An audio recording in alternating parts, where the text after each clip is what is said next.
VK news, राष्ट्र के नाम। भगवान बुद्ध की पवित्र जन्मस्थली लुम्बिनी आने का ये सौभाग्य मिला है। कुछ देर पहले माया देवी मंदिर में दर्शन का जो अवसर मुझे मिला वो भी मेरे लिए अविस्मरणीय है। वो जगह जहां स्वयं भगवान बुद्ध ने जन्म लिया हो, वहां की ऊर्जा, वहां की चेतना, ये अलग ही एहसास है। मुझे देखकर भी खुशी हुई कि इस स्थान के लिए 2014 में मैंने महाबोधि वृक्ष की जो सैपलिंग भेंट की थी, वो अब विकसित होकर एक वृक्ष बन रहा है। साथियों, चाहे पशुपतिनाथ जी हो, मुक्तिनाथ जी हो, चाहे जनकपुर धाम हो या फिर लुम्बिनी में जब जब नेपाल आता है, नेपाल अपने आध्यात्मिक आशीर्वाद से मुझे कृतार्थ करता है। साथियों, जनकपुर में मैंने कहा था कि नेपाल के बिना हमारे राम भी अधूरे हैं।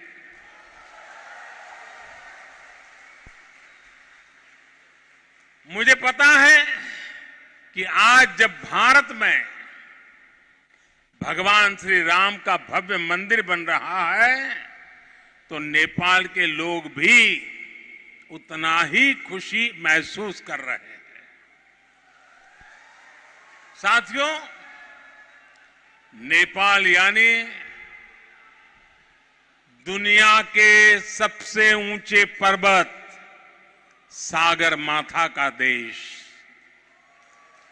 नेपाल यानी दुनिया के अनेक पवित्र तीर्थों, मंदिरों और मठों का देश। नेपाल यानी दुनिया की प्राचीन सभ्यता, संस्कृति को सहेज कर रखने वाला देश। नेपाल आउँदा मलाई कुनै राजनीतिक भ्रमण भन्दा अलग औटा छुट्टै आध्यात्मिक अनुभूति हुन्छ। भारत और भारत के लोगों ने हजारों सालों से नेपाल को इसी दृष्टि और आस्था के साथ देखा है। मुझे विश्वास है, अभी कुछ समय पहले जब शेर बहादुर देउबा जी, श्रीमती आरजू देउबा जी भारत गए थे, और जैसा अभी देउबा जी ने वर्णन किया बनारस का, काशी विश्वनाथ धाम की यात्रा की थी, तो उन्हें भी ऐसी ही अनुभूति भारत के लिए भी होना बहुत स्वाभाविक है। साथियों, ये साझी विरासत, ये साझी संस्कृति, ये साझी आस्था और ये साझा प्रेम, यही हमारी सबसे बड़ी पूंजी है। और ये पूंजी जितनी समृद्ध होगी, हम उतने ही प्रभावी ढंग से साथ मिलकर दुनिया तक भगवान बुद्ध का संदेश पहुंचा सकते हैं, दुनिया को दिशा दे सकते हैं। आज जिस तरह की वैश्विक परिस्थितियां बन रही हैं, उसमें भारत और नेपाल की निरंतर मजबूती होती मित्रता, हमारी घनिष्ठता संपूर्ण मानवता के हित का काम करेगी। और इसमें भगवान बुद्ध के प्रति हम दोनों ही देशों की आस्था, उनके प्रति असीम श्रद्धा हमें एक सूत्र में जोड़ती है, एक परिवार का सदस्य बनाती है। भाइयों और बहनों, बुद्ध मानवता के सामूहिक बोध का अवतरण है। बुद्ध बोध भी है और बुद्ध शोध भी है, बुद्ध विचार भी है और बुद्ध संस्कार भी है। बुद्ध इसलिए विशेष हैं कि उन्होंने केवल उपदेश नहीं दिए, बल्कि उन्होंने मानवता को ज्ञान की अनुभूति करवाई। उन्होंने महान वैभवशाली राज्य और चरम सुख सुविधाओं को त्यागने का साहस किया। निश्चित रूप से उनका जन्म किसी साधारण बालक के रूप में नहीं हुआ था, लेकिन उन्होंने हमें यह एहसास करवाया कि प्राप्ति से भी ज्यादा महत्व त्याग का होता है। त्याग से ही प्राप्ति पूर्ण होती है। इसलिए वो जंगलों में विचरे, उन्होंने तप किया, शोध किया। उस आत्मशोध के बाद जब वो ज्ञान के शिखर तक पहुंचे, तो भी उन्होंने किसी चमत्कार से लोगों को का कल्याण करने का दावा कभी नहीं किया, बल्कि भगवान बुद्ध ने हमें वो रास्ता बताया जो उन्होंने खुद जिया था। उन्होंने हमें मंत्र दिया था, अप्पदीपो भव भिक्खवे, अप्पदीपो भव भिक्खवे, परीक्ष भिक्षवो, ग्राह्यम मद बचो न तू गौरवाद। अर्थात अपना दीपक स्वयं बनो, मेरे वचनों को भी मेरे प्रति आदर के कारण ग्रहण मत करो, बल्कि उनका परीक्षण करके उन्हें आत्मसात करो। साथियों, भगवान बुद्ध से जुड़ा एक और विषय है जिसका मैं आज जरूर जिक्र करना चाहता हूं। वैशाख पूर्णिमा का दिन लुम्बिनी में सिद्धार्थ के रूप में बुद्ध का जन्म हुआ। इसी दिन बौद्ध गया में वो बोध प्राप्त करके भगवान बुद्ध बने और इसी दिन कुशीनगर में उनका महापरिनिर्वाण हुआ।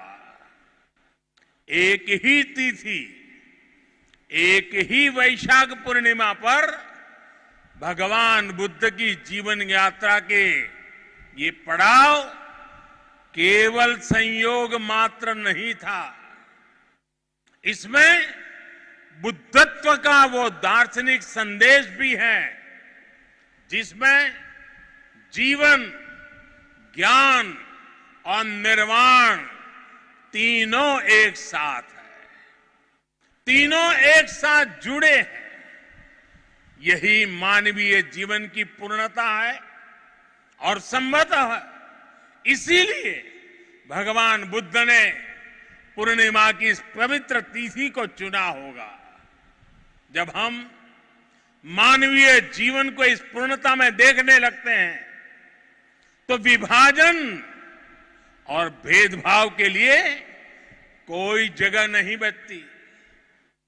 तब हम खुद ही वसुधैव कुटुंबकम की उस भावना को जीने लगते हैं जो सर्वे भवन्तु सुखिनः से लेकर भवतु सब्ब मंगलम, भवतु सब्ब मंगलम के बुद्ध उपदेश तक झलकती है। इसलिए भौगोलिक सीमाओं से ऊपर उठकर बुद्ध हर किसी के हैं, हर किसी के लिए हैं। साथियों, भगवान बुद्ध के साथ मेरा एक और संबंध भी है, जिसमें अद्भुत संयोग भी है और जो बहुत सुखद भी है।